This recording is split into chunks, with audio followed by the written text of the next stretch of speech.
আসসালামু আলাইকুম। আজ সোমবার ৮ই বৈশাখ ২২শে শাওয়াল ২১ এপ্রিল। বাংলাদেশ বেতার, রাজশাহী। স্থানীয় সংবাদ পড়ছি উম্মে সালমা। রাজশাহী বিশ্ববিদ্যালয়ের বিভাগসমূহে ২০২৫-২০২৬ শিক্ষাবর্ষে এমফিল ও পিএইচডি প্রোগ্রামে ভর্তির জন্য আবেদন আহ্বান করা হয়েছে। পূরণকৃত আবেদনপত্র আগামী ১৯ জুনের মধ্যে সংশ্লিষ্ট বিভাগে জমা দিতে হবে।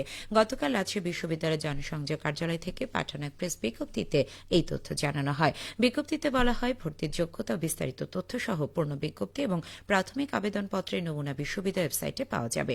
এ সংক্রান্ত অন্যান্য শর্তাবলী সংশ্লিষ্ট বিভাগ থেকে নিজ দায়িত্বে জেনে নিতে হবে।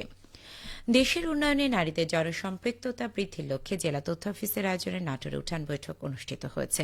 গতকাল সিংড়া উপজেলার সাজুরিয়া সরকারি প্রাথমিক বিদ্যালয়ে এই বৈঠক অনুষ্ঠিত হয়। বৈঠকে যৌতুক ও বাল্যবিবাহ প্রতিরোধ, ইভটিজিং, শিশুর মানসিক বিকাশ, মোবাইল ফোনের অপব্যবহার রোধ, নৈতিকতা ও মূল্যবোধ ইত্যাদি ইস্যুতে আলোচনা ও মতবিনিময় করা হয়। শিশু, কিশোর, কিশোরী ও নারী উন্নয়নে সচেতনতামূলক প্রচার কার্যক্রমের আওতায় অনুষ্ঠিত বৈঠকে সভাপতিত্ব করেন জেলা তথ্য অফিসার মোহাম্মদ আব্দুল আওয়াল। জেলা সহকারী তথ্য অফিসার রেজওয়ান মোর্শেদের সঞ্চালনায় অনুষ্ঠানে সাজুরিয়া সরকারি প্রাথমিক বিদ্যালয়ের প্রধান শিক্ষক ছবেতা বেগম অতিথি হিসেবে বক্তব্য রাখেন। বৈঠকে বিভিন্ন পেশার শতাধিক নারী অংশগ্রহণ করেন। পরে সঙ্গীতানুষ্ঠান এবং প্রামাণ্য চলচ্চিত্র প্রদর্শনীর আয়োজন করা হয়। বগুড়ায় ৫ উপজেলা নির্বাহী কর্মকর্তা ইউএনওর মুঠোফোন নম্বর ক্লোন করে চাঁদা দাবির অভিযোগ উঠেছে। এ ঘটনায় গতকাল বগুড়া সদর উপজেলা, ধুনট উপজেলা, শেরপুর উপজেলা, কাহালু উপজেলা ও শাহজাহানপুর উপজেলা নির্বাহী কর্মকর্তাগণ তাদের অফিসিয়াল ফেসবুক প্রোফাইলে সতর্ক করে স্ট্যাটাস দেন। ধুনট উপজেলা নির্বাহী কর্মকর্তা ক্রিস্টোফার হিমেল রিচিল বলেন, রাজনৈতিক দলের নেতৃবৃন্দ, জনপ্রতিনিধি সহ কয়েক ব্যক্তিকে ফোন করে টাকা চাওয়া হয়েছে। তারা তাৎক্ষণিক ফোন করে ব্যাপারটি জানিয়েছেন। সরকারি মুঠোফোন নম্বর ক্লোন করে একটি প্রতারক চক্র এমন করছে।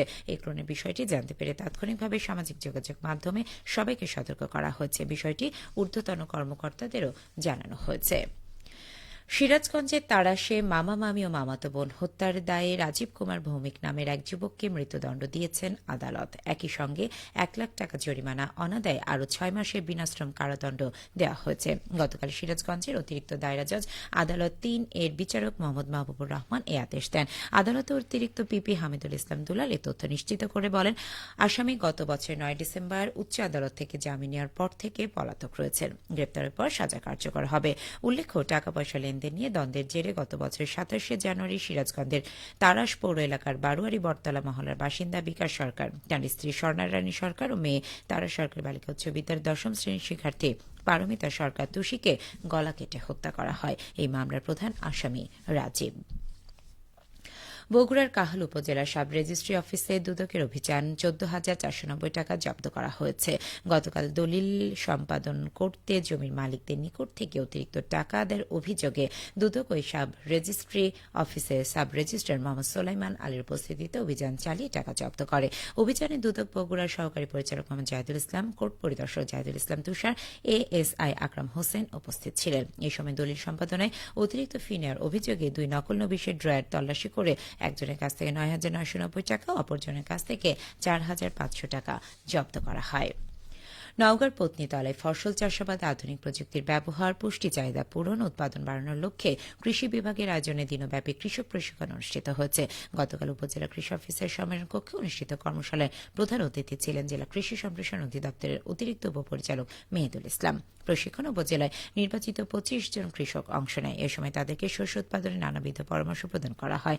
প্রশিক্ষণ শেষে প্রত্যেককে সনদ প্রদান করা হয়। পত্নীতলা উপজেলা কৃষি অফিসার সোহরাব হোসেন, অতিরিক্ত কৃষি অফিসার মুহাইমুনুল ইসলাম, উপজেলা কৃষি সম্প্রসারণ কর্মকর্তা পারভেজ মোশাররফ, উপজেলা উপসহকারী উদ্ভিদ সংরক্ষণ অফিসার মশিউর রহমান অনুষ্ঠানে বক্তব্য প্রদান করেন।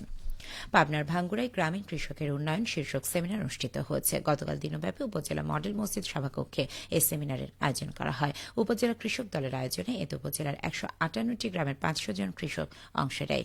উপজেলা কৃষক দলের সভাপতি আখিরুজ্জামান মাসুমের সভাপতিত্বে ও সাংগঠনিক সম্পাদক কামাল হোসেনের সঞ্চালনায় এতে বক্তব্য রাখেন ভাঙ্গুড়া প্রেস ক্লাবের সভাপতি অধ্যাপক মাহবুবুল আলম বাবলু, জেলা কৃষক দলের সভাপতি আবুল হাশেম, সাধারণ সম্পাদক আসাদুজ্জামান আসিফ, সাংগঠনিক সম্পাদক আমিরুল ইসলাম নিকশন সহ আরও অনেকে। সেমিনারে প্রান্তিক পর্যায়ের কৃষকরা মাঠ পর্যায়ে কৃষির উন্নয়ন ও কৃষকদের কৃষিকাজ সহজীকরণের গুরুত্ব তুলে ধরে বিভিন্ন দাবি পেশ করেন। সবশেষে আবহাওয়া। আজ সকাল ৬টায় রাজশাহীতে তাপমাত্রা ছিল ২৭.৮ ডিগ্রি সেলসিয়াস। এ সময় বাতাসে আর্দ্রতার পরিমাণ ছিল ৯৬%। রাজশাহী পার্শ্ববর্তী এলাকায় সূর্যোদয় হয়েছে ভোর ৫টা ৩৮ এবং সূর্যাস্ত সন্ধে ৬টা ৩০। সংবাদ শেষ হলো। আমাদের পরবর্তী স্থানীয় সংবাদ দুপুর ১২টা ১০।